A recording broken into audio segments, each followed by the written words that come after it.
PC building is about to get good again. Howdy guys, Ponchato here, and welcome to monthly builds for September of 2018.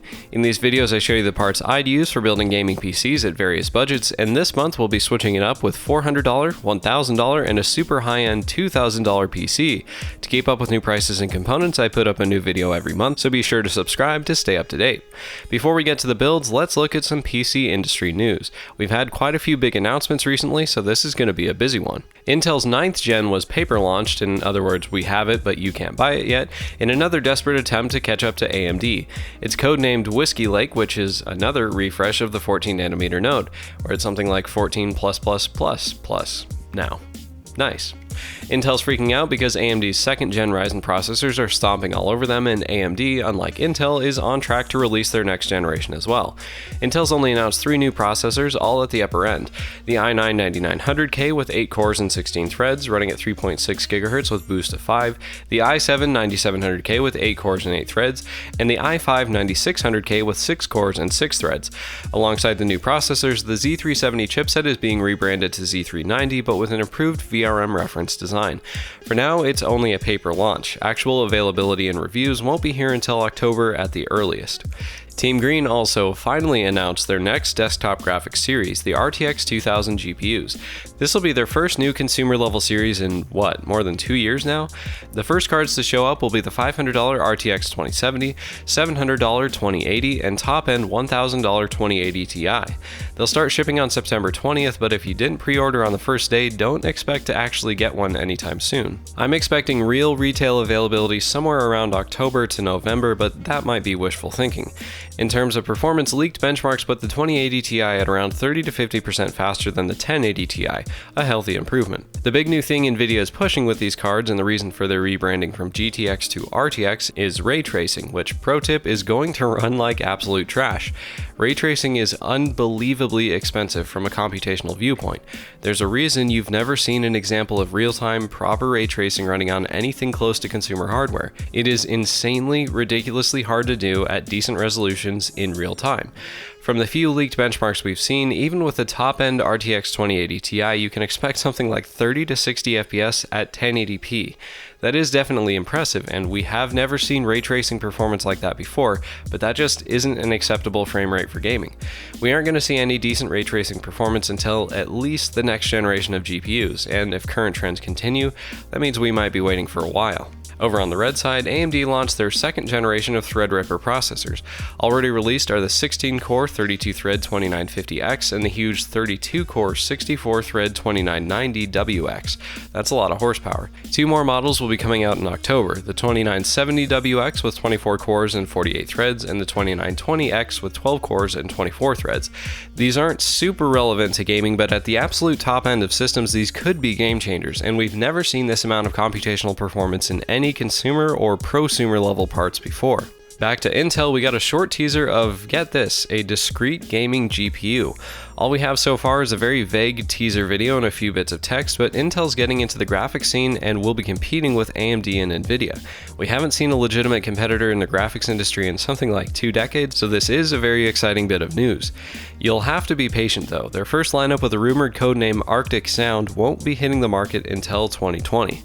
As a last note from Intel, we did see a very brief and harshly criticized faux pas from them. In response to the huge and growing list of hardware vulnerabilities in their processors and the performance drops in some applications when those vulnerabilities are patched, Intel updated their microcode license to explicitly disallow any comparison benchmarks of before and after results. Naturally, telling the entire review industry you aren't allowed to show people that our patches kill performance blew up directly in Intel's collective face, and they revised their license agreement within about 24 hours.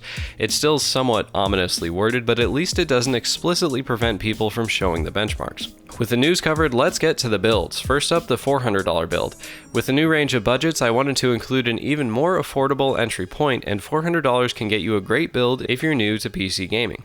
For the CPU, I went with Intel's entry-level G5400 for $74. The G5400 is only a 2-core processor, but it does have hyper-threading, giving it a total of 4 threads, enough for competent performance in 720p and 1080p gaming. It also runs at 3.7 GHz, and so it isn't handicapped by a slow clock speed. The GPU I paired with that is the GT1030 from NVIDIA for $90. Despite being NVIDIA's most entry-level GPU, the 1030 is a pretty strong performer at 1080p and more than capable at 720p. Plus, since it uses such little power, it creates very little heat and noise. For the motherboard, I picked Gigabyte's H310M S2H for $56. This is a pretty bare bones motherboard, but it does come with an M.2 slot for an SSD, something many other budget motherboards leave out. And because it's a micro ATX board, it'll fit into any mid or mini tower case. RAM goes to Corsair's Vengeance LPX kit for $80. This is a 2x4 GB kit, so it'll be running in dual channel mode, and it's rated for 2400 MHz to match the G5400's maximum memory clock. 8 GB is enough to handle any game today, and that amount won't hold back this PC's performance. For storage, I chose Western Digital's Blue 1TB for $44. Dirt cheap, plenty of storage, and it'll give you enough space to hold all your games and media when you decide to upgrade to an SSD in the future.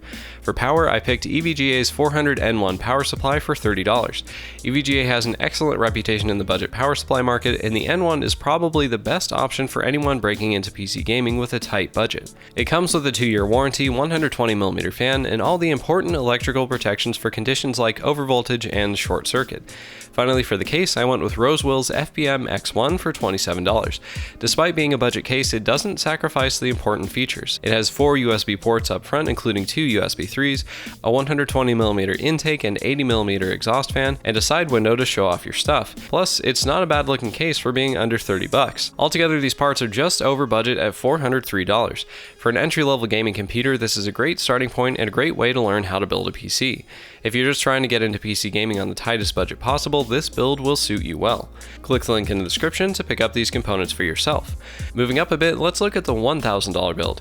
This is where you'll get some serious upper mid-range performance, and with the GTX 10 series dropping in price due to the RTX series being announced, 4K gaming is well within reach.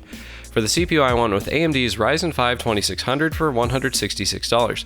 With 6 cores and 12 threads, the CPU can more than handle even high-end GPUs without bottlenecking, and because it's a Ryzen processor, it's unlocked and ready for overclocking. To help facilitate that overclocking, I picked the CryoRig H7 QUADLUM CPU cooler for $60. In my review of the QUADLUM, it proved to be a very capable cooler and has some pretty sweet RGB LED lights. Plus, for those of you concerned about noise, the QUADLUM can run the fan slow enough at idle to be completely inaudible. On the graphics side of things, I went with the GTX 1070 from Gigabyte for $400. The 1070 is a fantastically strong card and can max out any game at 1080p, run most games at the highest settings at 1440p, and handle medium to high settings at 4K. With 8GB of memory and such a strong core, it uses quite a bit of power, but Gigabyte's dual fan cooler design will keep temperatures and noise at easily manageable levels.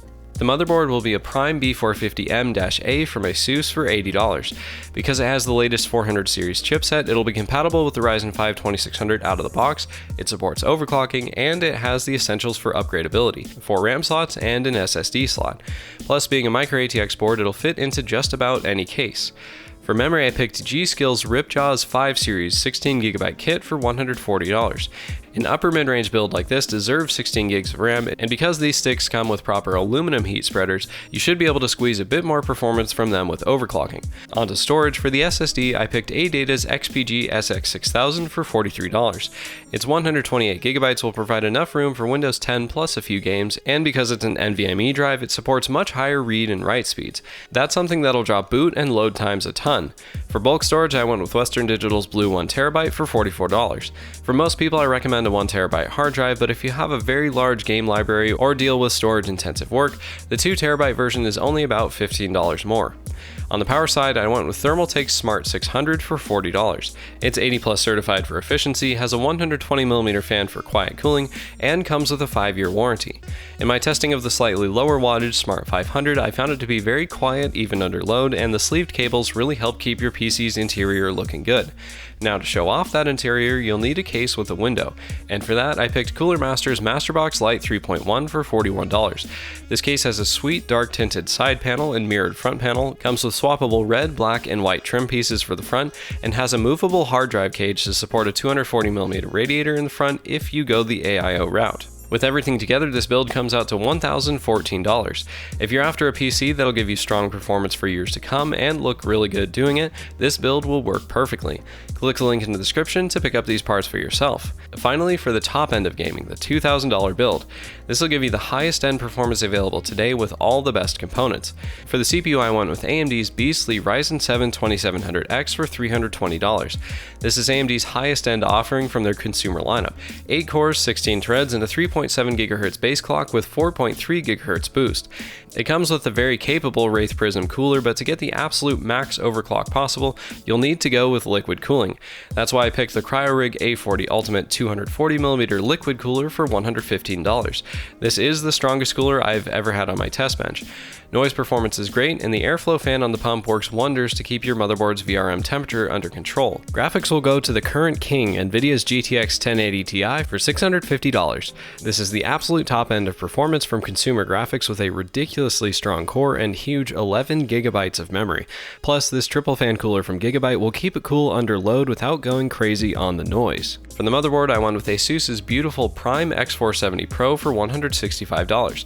It comes with 4 RAM slots, an M.2 slot with a dedicated heatsink, and AuraSync RGB lighting to control all the LEDs in your case, not to mention plenty of cooling for the CPU VRM. For the memory, I went with Corsair's Dominator Platinum 16GB kit for $206. At 3200 MHz, this kit is blazing fast, and with its large heatsinks, should be able to handle even higher speeds with overclocking. For the SSD, I picked Samsung's latest 970 EVO 500GB for $168. This is one of the fastest NVMe drives on the market, and read speeds top out at 3500 megabytes per second. That's insanely fast. 500 GB will provide plenty of room for programs and games, but in case you need a lot more storage than that, I included the Western Digital WD Blue 4TB drive for $100. Capacity like this is well beyond most people's needs, but it's one of those better to have it and not need it than need it and not have it things. If you need even more space, 8TB drives can be had for around $190. Power goes to Seasonic's Focus Plus Gold 750 for $100. The Focus Plus series has plenty of high-end features, fully modular cables, 80 plus gold efficiency rating, and one of my favorite features, a fanless mode. All that plus a 10-year warranty makes the Focus Plus hard to beat in high-end power. Finally, maybe my favorite part, the case. I went with Corsair's Crystal 570X RGB for $180. This case is over the top all around. 3 120mm RGB fans up front, space for a 360mm radiator, integrated hard drive and SSD mounts on the back of the motherboard tray, and a ton of tempered glass. The front, top, and both sides are all tempered glass panels. Ridiculous? Absolutely. Altogether, these parts come out to $2,003. Past this budget, you'll be into workstation processors and quad-channel memory, and prices go up exponentially. For a pure gaming build, though, this is pretty much the top end. Upgrading won't be necessary for a very long time, but it'll be easy to do when you want. Click the link in the description to pick up these parts for yourself. So that's it for the September 2018 edition of Monthly Builds. If you're building a PC for the first time, welcome to the community, and be sure to check out my build videos to see how it's done. If you're a veteran and just needed to catch up, I hope these recommendations helped you. Hit subscribe and click the bell icon to get notified of new videos as soon as they're up. So guys, if you like this video, hit the like button. If you want to see more, hit subscribe. And if you have any questions on the news or these builds, leave them in the comments below. Thanks for watching. I hope I helped, and I'll see you in the next video.